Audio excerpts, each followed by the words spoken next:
గాజాలో మానవత సంక్షోభం నెలకొంది. తిండి లేక ప్రజలు అల్లాడుతున్నారు. ఒకవైపు పరిస్థితులు ఇంత దారుణంగా ఉంటే మరోవైపు ఆహార సరఫరాకు ఇజ్రాయెల్ ఆటంకాలు కల్పిస్తోంది. దీంతో గాజాలో ఆకలి చావులు రోజురోజుకు పెరుగుతున్నాయి. ఇదిలా ఉంటే పోషకాహారం అందకపోవడంతో ఇప్పటికీ 12,000 మంది చిన్నారులు ఆసుపత్రుల పాలయ్యారు.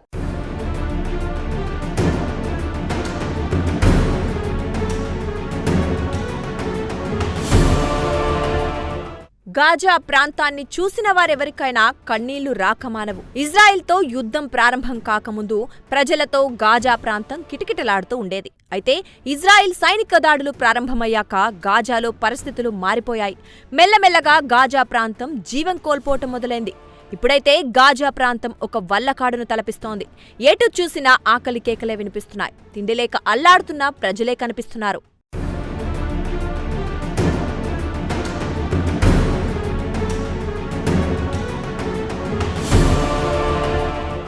గాజాలో టెల్ అవీవ్ సాగిస్తోన్న మారణకాండలో ఇప్పటివరకు 61,000 మందికి పైగా చనిపోయారు.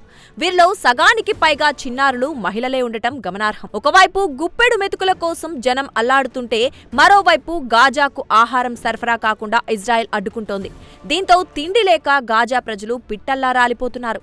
అంతేకాదు, గాజాలోని ఆహార పంపిణీ కేంద్రాల దగ్గర గుమికూడిన ప్రజలపై ఇజ్రాయెల్ కాల్పులు కూడా జరుపుతోంది. అదేమంటే సదరు జనం తమపైకి దాడులకు వచ్చారనుకొని బలగాలు కాల్పులు జరుపుతున్నట్లు ఇజ్రాయెల్ వివరణ కూడా ఇచ్చింది. ఇంతకంటే దారుణం ఉంటుందా అంటున్నారు ప్రజలు.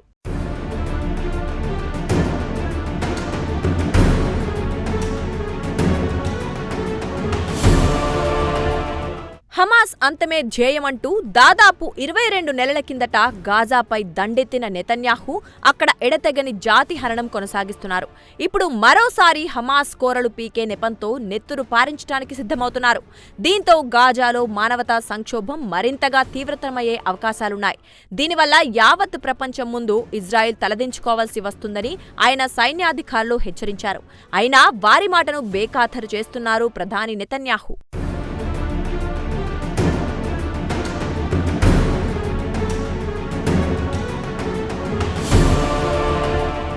గాజాకు సంబంధించి అంతర్జాతీయ చట్టాలకు ఇజ్రాయెల్ పూచికప్పుల విలువ కూడా ఇవ్వటం లేదు. అంతేకాదు, అంతర్జాతీయ నిబంధనలను ఏమాత్రం ఖాతరు చేయటం లేదు. ఇజ్రాయెల్ అనుసరిస్తోన్న ఈ వైఖరిని ప్రపంచ దేశాలు తీవ్రంగా నిరసించాయి. ఇజ్రాయెల్ వైఖరిని ఇటీవల 25 దేశాలు తప్పుపట్టాయి. గాజా పట్ల యావత్ ప్రపంచం మానవతా దృక్పథంతో వ్యవహరించాలని ఈ 25 దేశాలు కోరుతున్నాయి. గాజాలో ఇజ్రాయెల్ సైనిక దాడులు వెంటనే నిలుపుదల చేయాలని ఈ దేశాలు కోరాయి.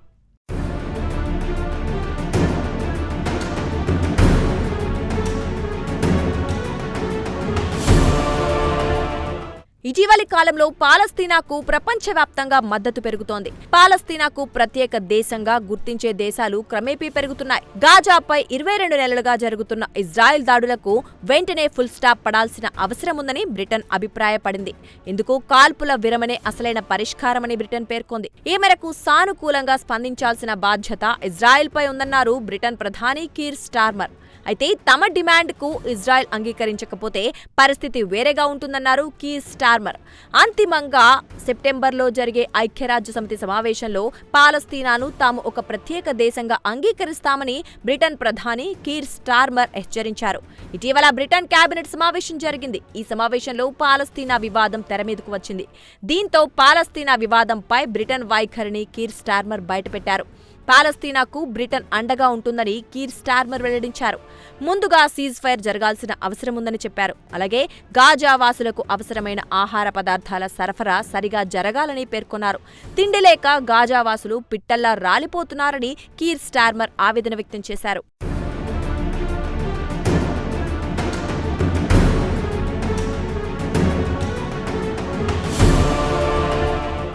ఇదిలా ఉండగా పాలస్తీనాకు సంబంధించి ఫ్రాన్స్ అధ్యక్షుడు మెక్రాన్ ఇటీవల ఒక సంచలన నిర్ణయం తీసుకున్నారు. పాలస్తీనాను ఒక స్వతంత్ర దేశంగా ఫ్రాన్స్ గుర్తిస్తుందని ఆయన పేర్కొన్నారు. గాజాపై ఇజ్రాయెల్ ఇటీవల దాడుల తీవ్రత పెంచిన నేపథ్యంలో ఫ్రాన్స్ అధ్యక్షుడు మెక్రాన్ ఈ కీలక ప్రకటన చేశారు. కాగా మెక్రాన్ నిర్ణయాన్ని పాలస్తీనా అథారిటీ స్వాగతించింది. అంతర్జాతీయ చట్టాలపై ఫ్రాన్స్ దేశానికి ఉన్న నిబద్ధతను మెక్రాన్ ప్రకటన ప్రతిబింబిస్తుందని పాలస్తీనా అథారిటీ పేర్కొంది. కాగా మెక్రాన్ చేసిన ప్రకటన అంతర్జాతీయంగా దుమారం రేపింది.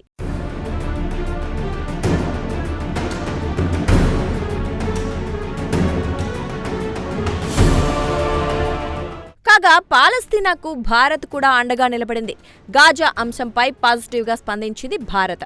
ఐక్యరాజ్య సమితిలో భారత్ వైఖరిని ప్రతినిధి పర్వతనేని హరీష్ వెల్లడించారు. గాజాకు భారత్ సంపూర్ణ మద్దతు ఉంటుందన్నారు హరీష్. గాజా పరిస్థితులపై ఐక్యరాజ్య సమితి సమావేశంలో ఇటీవల భారత ప్రతినిధి పర్వతనేని హరీష్ మాట్లాడారు. ఉభయ దేశాల ప్రయోజనాలు దెబ్బతినకుండా వివాదానికి శాంతియుత పరిష్కారం కనుగొనాల్సిన సమయం వచ్చిందన్నారు. ఈ సందర్భంగా గాజాలో నెలకొన్న హృదయ విదారక పరిస్థితులను కళ్లకు కట్టినట్లు భారత ప్రతినిధి హరీష్ వివరించారు. అంతేకాదు గాజా వాసుల కోసం వెళుతున్న ఆహార పదార్థాలతో కూడిన ట్రక్కులు చోరీ కూడా అవుతున్నాయని ఐక్యరాజ్యసమితి వేదికగా ఆయన వెల్లడించారు. ఈ చోరీల వల్ల గాజా వాసులకు అందాల్సిన సహాయం అందటం లేదని హరీష్ ఆవేదన వ్యక్తం చేశారు. అంతేకాదు అనేక మంది చిన్నారులు పోషకాహార లోపంతో ఆసుపత్రుల పాలవుతున్నారని ఆయన తెలియజేశారు. పాలస్తీనా, ఇజ్రాయెల్ మధ్య శాంతియుత వాతావరణం నెలకొలాలన్నదే భారత అభిమతమని హరీష్ పేర్కొన్నారు. శాంతియుత వాతావరణం నెలకొల్పటానికి ప్రపంచ దేశాలన్నీ చొరవ చూపాల్సిన సమయం వచ్చిందన్నారు. యుద్ధాలు, దాడులతో ఏ సమస్య లేదా వివాదము పరిష్కారం కాదని భారత్ కుండబద్దలు కొట్టింది.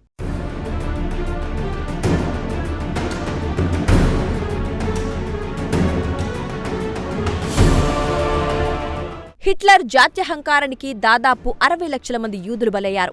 నాజీల చేతుల్లో ఆనాడు తమ వారు అనుభవించిన నరకం నెతన్యాహుకు తెలియనిది కాదు. అయితే ఇంత తెలిసి కూడా గాజావాసుల పట్ల నెతన్యాహు అంతే రాక్షసంగా వ్యవహరిస్తూ ఉండడం అత్యంత హేయం. హమాస్ను అంతం చేయడానికి గాజాలో నెతన్యాహు సాగిస్తోన్న మారణ హోమం వల్ల ఆ సంస్థ ప్రాబల్యం మరింతగా పెరుగుతుందే తప్ప ఏమాత్రం తగ్గదు. ఈ విషయం నెతన్యాహుకు తెలియనిది కాదు. అయినప్పటికీ గాజావాసుల పట్ల అత్యంత కఠినంగా వ్యవహరిస్తున్నారు ప్రధాని నెతన్యాహు.